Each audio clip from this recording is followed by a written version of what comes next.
Good news, Hyderabad ORR కి అతి చేరువలో విల్లాస్ APR ప్రాజెక్ట్స్. ప్రేక్షకులకు నమస్కారం. జూలై 15, 16 తేదీల్లో అంటే శనివారం, ఆదివారం ప్రముఖ స్టాక్ మార్కెట్ అనలిస్ట్ సుందర రామిరెడ్డి గారు ETF, index funds, mutual funds మీద వెబినార్ కండక్ట్ చేయబోతున్నారు. దీనికి 3,000 రూపాయలు ఫీజు పే చేయవలసి ఉంటుంది. ఆసక్తి ఉన్నవారు ఈ కింద స్క్రోల్ అవుతున్న నంబర్కు ఉదయం 11 గంటల నుంచి సాయంత్రం 6 గంటల లోపల మాత్రమే కాల్ చేసి మీ రిజిస్ట్రేషన్స్ను వెంటనే పూర్తి చేసుకోగలరు. సార్ నమస్తే సార్. సుందరారెడ్డి గారు నమస్తే అండి. సుందరారెడ్డి గారు, ఈ HDFCకి సంబంధించిన వార్తలు సోషల్ మీడియాలో పెద్ద ఎత్తున వైరల్ అవుతున్నాయి. HDFC ఇక ముందు మనం చూడబోము, HDFC ఇక నుంచి మనకు కనిపించదంటూ రకరకాల వార్తలు వస్తున్నాయి. ఏంటి అసలు HDFCకి ఏమైంది, ఏం కాబోతోంది? HDFC ట్విన్ బ్రదర్స్ 2 బ్యాంకులు అండి. అది మెర్జ్ అవుతున్న విషయం అందరికి తెలిసింది. అది లాస్ట్ 1 year నుంచి. దానికి డెడ్ లైన్ ఏంటంటే రేపు జూలై 1 నుంచి అనమాట, ఎఫెక్టివ్ జూలై 1 నుంచి. అంటే ఈ మంత్ ఎండింగ్లోనే బోర్డు 2 మీటింగ్ అవుతుందండి. HDFC and HDFC bank 2 banks meeting ఉందన్నమాట. వాళ్ళు అఫీషియల్గా ఫార్మాలిటీగా డిసిషన్ తీసుకుంటారు. జూలై 1 నుంచి ఇక HDFC కనిపించదు. ఎందుకంటే దాంట్లో 25 స్టాక్స్ ఉన్న వాళ్ళందరికీ 42 స్టాక్స్ ఇస్తారు HDFC బ్యాంక్లో. సో దాంట్లోకి మెర్జ్ అవుద్ది. అందుకని HDFC ఎక్కడైతే బ్రాంచెస్ ఉన్నాయో అవన్నీ ఇక నుంచి HDFC బ్యాంకులుగా మారుతాయి. ఈ కంబైన్డ్ ఎంటిటీ వచ్చేకల్లా ఆల్మోస్ట్ 18 లక్షల కోట్లకు వచ్చింది మార్కెట్ క్యాపిటలైజేషన్. అండ్ వరల్డ్లోనే టాప్ 10th బ్యాంక్ అవుద్ది వరల్డ్లోనే. అసలు ప్రపంచంలో ఎక్కడ ఎవ్రీ 4 yearsకి ఎసెట్లు డబుల్ అయ్యే కంపెనీస్ బ్యాంకింగ్ ఇండస్ట్రీలో లేవండి, ఇది తప్ప. అంటే ఊహించుకోండి, ఇది ఎంత అంటే దీనికంటూ ఒక ఓన్ స్టాంపింగ్ వేస్తుంది వరల్డ్ వైడ్గా. ఒక ఇంత బిగ్ స్కేలప్, ఇంత పెద్ద సైజు మీద అండ్ 4 yearsకి ఒకసారి asset size balance sheet double చేసుకుంటా పోతున్న బ్యాంకింగ్ బహుశా ప్రపంచమంతా ఒకే షెడ్యూల్లా తీసుకుంటుంది ఖచ్చితంగా HDFCని.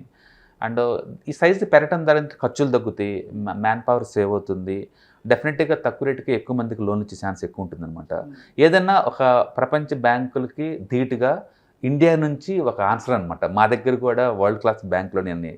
దీని ద్వారా ఏంటంటే ఈ గవర్నమెంట్ బ్యాంక్స్ కూడా ఇంక మెర్జ్ అయ్యే ఛాన్స్ ఉంది. ఇప్పటికే ఆల్రెడీ 4-5 బ్యాంక్స్ కలిపి ఒక బ్యాంక్ మెర్జ్ చేశారు కదా, మళ్ళీ ఇంకో 2 మెర్జింగ్ అయ్యే ఛాన్స్ ఎక్కువ ఉందన్నమాట. ఎందుకంటే గవర్నమెంట్ దాంట్లో కూడా ఇప్పటికీ ఇంకా 10 బ్యాంక్స్ దాకా ఉన్నాయి, అవసరం లేదు, 2-3గా మెర్జ్ చేయొచ్చు అవి కూడా. సో కాబట్టి ముందు ఈ స్టాక్ పర్ఫార్మెన్స్ బాగుండే ఛాన్స్ ఎక్కువ ఉంది. యాక్చువల్లీ ఈ మెర్జర్ న్యూస్ తోటి లాస్ట్ 1 year నుంచి స్టాక్స్ బాగా అండర్ పర్ఫామ్ చేస్తుందండి. డెఫినెట్గా ఈ 6 months తర్వాత ఇష్యూస్ అన్నీ అయిపోతాయి. అండ్ ప్రస్తుతానికైతే 1740 స్ట్రాంగ్ రెసిస్టెంట్ దగ్గర ఉంది లాస్ట్ కపుల్ ఆఫ్ మంత్స్ నుంచి. అది కనుక బ్రేక్అవుట్ అయితే స్టాక్ చాలా ఫాస్ట్గా మూవ్ అయ్యే ఛాన్స్ ఉంది. ఎంటైర్ ఇండియాలో చీపెస్ట్ స్టాక్స్ ఈ పాయింట్ ఆఫ్ టైంలో ఏమైనా ఉందంటే అది బ్యాంకింగ్ సెక్టర్ స్టాక్స్ ఏనండి. ఎందుకంటే ప్రాఫిటబిలిటీ బాగా పెరుగుతుంది, UPI పేమెంట్స్ కొనిమా అంటూ, అంటే క్రెడిట్ గ్రోత్ బాగుంది కాబట్టి. అదే టైంలో స్టాక్స్ పర్ఫార్మెన్స్ లేదు లాస్ట్ 2 years నుంచి. అందుకని హిస్టరీలోనే ఫస్ట్ టైం HDFC బ్యాంకు తన యావరేజ్ పీక్ అని తక్కువ ట్రేడ్ అవుతుంది. అంటే హిస్టరీ మొత్తం మీద, అంటే కోవిడ్ కన్నా కూడా ఇంకా తక్కువ వాల్యుయేషన్ ట్రేడ్ అవుతుంది. ఇప్పుడు ఫండమెంటల్ బాగా ఇంప్రూవ్ అవుతున్నాయి కాబట్టి డెఫినెట్గా మెర్జర్ తర్వాత ఇది బాగా పర్ఫార్మెన్స్ అయ్యే ఛాన్స్ ఎక్కువ ఉందండి. అండ్ జూలై 17th నుంచి ఇది అఫీషియల్ కంబైన్డ్ ఎంటిటీ ట్రేడ్ అయ్యే ఛాన్స్ ఎక్కువ ఉంది. ఏదైనా ఎక్స్చేంజ్ వాళ్ళు ఇష్టం కాబట్టి వాళ్ళు డిసిషన్ తీసుకుంటారు. అందరూ అనుకోవటం అయితే జూలై 17th నుంచి ఇది మార్కెట్లో లిస్ట్ అవుతుంది అంటున్నారు కంబైన్డ్ ఎంటిటీ. ఒకసారి లిస్ట్ అయిన తర్వాత చూడాలి దాని విశ్వరూపం ఎలా ఉంటుందో. అండ్ ఇండెక్స్లో ఇప్పుడు దాకా బ్యాంక్ నిఫ్టీలో 33 వరకే ఉండేది మ్యాక్సిమం, అంతకంటే ఎక్కువ అలౌ చేయరు. బట్ కంబైన్డ్ ఎంటిటీ అంత దాటి అవతలకి వెళ్ళిపోద్ది అనమాట. అండ్ మెజారిటీ మ్యూచువల్ ఫండ్స్కి సెబీ వాళ్ళు క్లియర్గా ముందే చెప్పారు, మీ సైజు 10% కన్నా ఎక్కువ దాటడానికి వీల్లేదని. అవి అడ్జస్ట్మెంట్ ఎలా చేస్తారో మనం చూడాలి. మొత్తానికి ఏదన్నా కానీ 2 పెద్ద కంపెనీలు కంబైన్డ్ మెర్జింగ్ అయితే ఎలా ఉంటుందో ఫస్ట్ టైం ప్రాక్టికల్ ఎక్స్పీరియన్స్ అనమాట ఇండియాకి కూడా. ఎందుకంటే ఒకే ఫినాన్స్ సెక్టర్లో ఇంత పెద్ద మెర్జర్ జరగలేదు. ఇప్పుడు ట్విన్స్ ఒకే గ్రూప్ సంబంధించి కాబట్టి జనానికి అంత టెన్షన్ లేదు. కానీ అదర్వైజ్ మామూలుగా అయితే 2 డిఫరెంట్ ఫినాన్స్ కంపెనీస్ అయితే ఇంత పెద్ద సైజుకి ఆ మెర్జింగ్ రిజల్ట్ ఎలా ఉంటుంది అనేది అందరికీ చాలా ఇంట్రెస్ట్గా అనిపించేది. బట్ ఇది మాత్రం చాలా స్మూత్గా అవుద్దండి. అండ్ రిస్క్ తక్కువ, రివార్డ్ చాలా ఎక్కువ. డెఫినెట్గా ప్రతి ఒక్కళ్ళ పోర్ట్ఫోలియోలో ఉండాల్సిన స్టాక్ ఉంది HDFC బ్యాంకు. ఎందుకంటే హిస్టారికల్గా లోయెస్ట్ వాల్యుయేషన్లో ఫస్ట్ టైం దొరుకుతుంది. అండ్ ఎవ్రీ 4 yearsకి ఒకసారి దీని ఎసెట్ సైజ్ డబుల్ అవుతుంది. అండ్ వెరీ కాన్ఫిడెన్స్గా ఒకళ్ళ పోర్ట్ఫోలియో ఉంచుకోవాల్సిన స్టాక్స్ అండి.